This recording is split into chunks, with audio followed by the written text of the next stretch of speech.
we turn over just shy of $6 million a year. I'm a small business owner. For context, I'm in the gym business and we run 3 pretty large gyms across the eastern suburbs of Melbourne. And we just wrapped up our financial year and I'm going to show you how much we spent on some of these categories. Later on in this video, I'm going to touch on how much it costed us to build our most recent gym. For now, let's jump in the numbers. We spent roughly $1.7 million in wages, including our payroll, subcontractors, and even external hires. To maintain our 3 gym facilities across Melbourne, we spent about $1.5 million, as well as another $500,000 of upgrades. Almost $500,000 in marketing. Most of it is in advertising across search and social platforms. Almost $400,000 on administratives, insurances, office, subscriptions, and stuff like that. Let me get into some of the details. In the gym consumables alone, across our 3 gyms, we spent about $60,000 to $70,000. Consumables are things like your membership tags, paper towels, toilet paper, deodorant spray, stuff that we go through. Electricity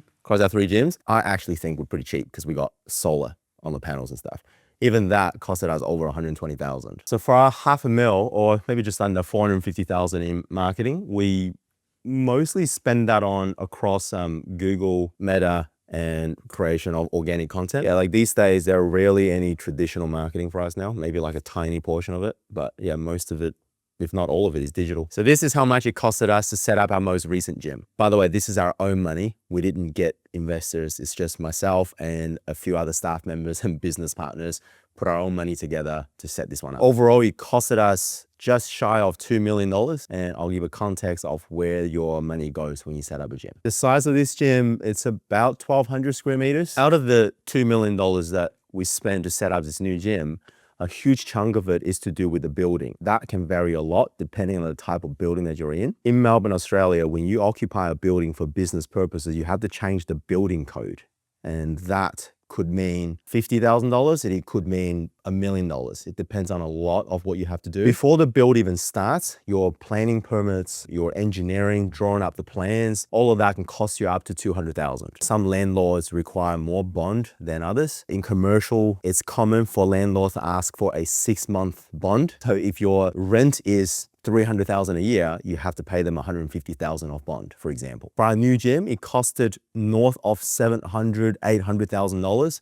And honestly, that's not a lot of money. If you're not lucky, it can vary so much. So the key thing that I would say before you go into a building, you need a very experienced trade builder to come with you that understands the building class you have to occupy. Have somebody you trust look at this so you know what you're getting into. A trick for this though is if you're taking over an existing business that has the same building code, that you don't have to change the code, you don't have to update it to the most modern code. But if you're occupying a library and you're turning it into an office, actually that's a bad example because it might be the same code, but if you're occupying a car dealership and you're turning it into a gym, they're complete different codes. The biggest misconception I think people have in setting up a gym is they think that equipment is the biggest part of the cost. It is a big cost, but it's not the biggest part in the build. By far for us, the fit out and the building is the biggest cost. $2 million for context isn't even a lot of money for this. I know a lot of other colleagues in the industry that spends north of $4 or $5 million to build a gym, sometimes even 7 or 8. But because we're bootstrapped, meaning we use our own money, we're really frugal with our cost. But this is nothing. I would say that 9 times out of 10,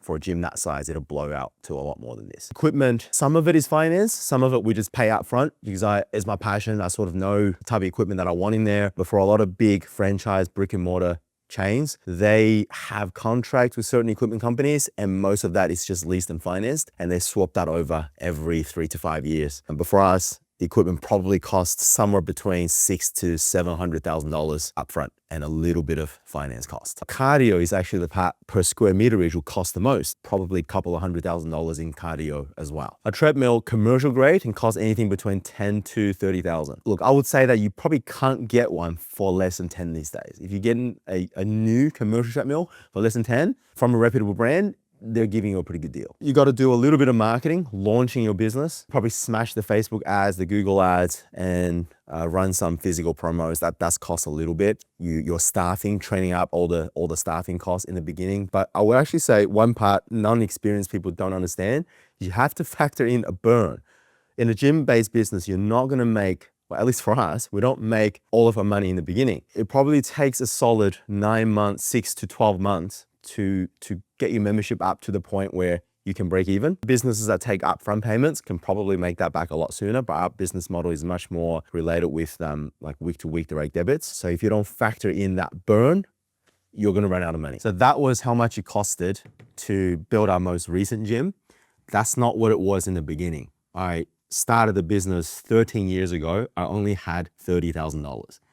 So if it costed millions to do our most recent one, here's how I did what I had to do with just $30,000. The part that I mentioned previously about having to change the building code that cost the most money, I couldn't get a lease anyways when I was 22. No one would lease to a young 22-year-old without any business experience. So I accidentally took over a building that already had the gym building code. It was a squash court. That squash business had a little gym room. Sometime in the 70s or the 80s, someone already obtained a permit to run a gym out of that facility. So I got really lucky. So even though that building was 40 or 50 years old and it was completely out of code, we didn't have to build a new elevator. We didn't have to make major changes to move in, mainly just renovation. Yeah, I took over the guy's squash business and did majority of the fit out work myself. Super unprofessional. Hey, we had to start somewhere. All the equipment that we got in there was secondhand. Treadmills were leaking oil.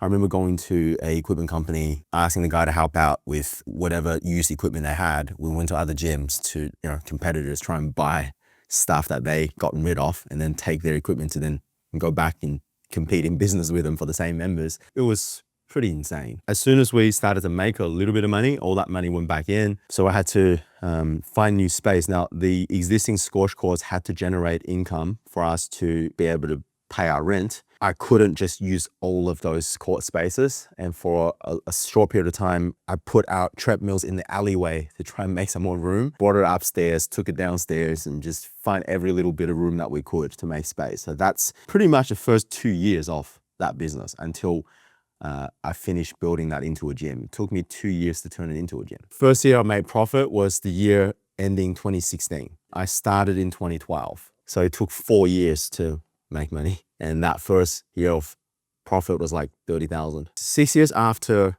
my first venture, we opened our second gym. And this gym was a lot easier than the first time. It was a lot quicker to build, but not quite as quick as the next one.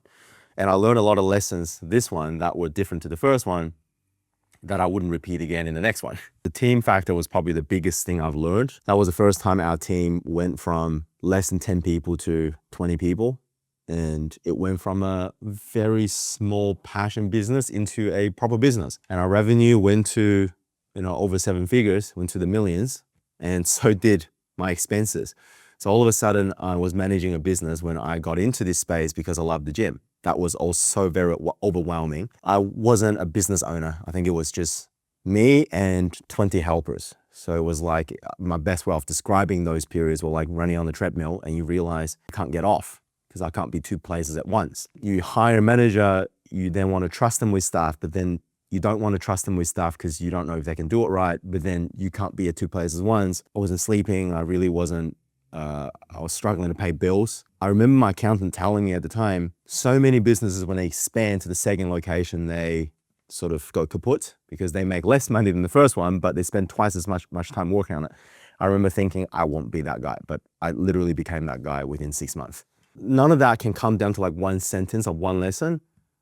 But yeah, you've got to go through this. And once you do go through it, just understand there's going to be an end to this. And then you'll figure out the next ceiling. Speed run in 2026, if I'm building our next gym, I will find 3 most trusted people to manage this gym, a manager, a team leader, and perhaps a trainer. And they will go and assemble that team. I will find my builder to find, once I find a location, I'll have them assess it in the most specific way possible and give me a rough breakdown of how much this whole thing is going to cost. I have enough knowledge to know whether the council is going to be okay or not with this building. And then I'll map out the competitive landscape and figure out if people in this area are to our market or not. And then plan out a burn and plan out a projection and then go. If you haven't been into business before and you're thinking of getting into the gym space, or to be honest, any business space, especially if it's a traditional business, expect your first 5 years to be learning. You're going to be learning the game of business. You won't be earning. If you do, great, but don't expect it.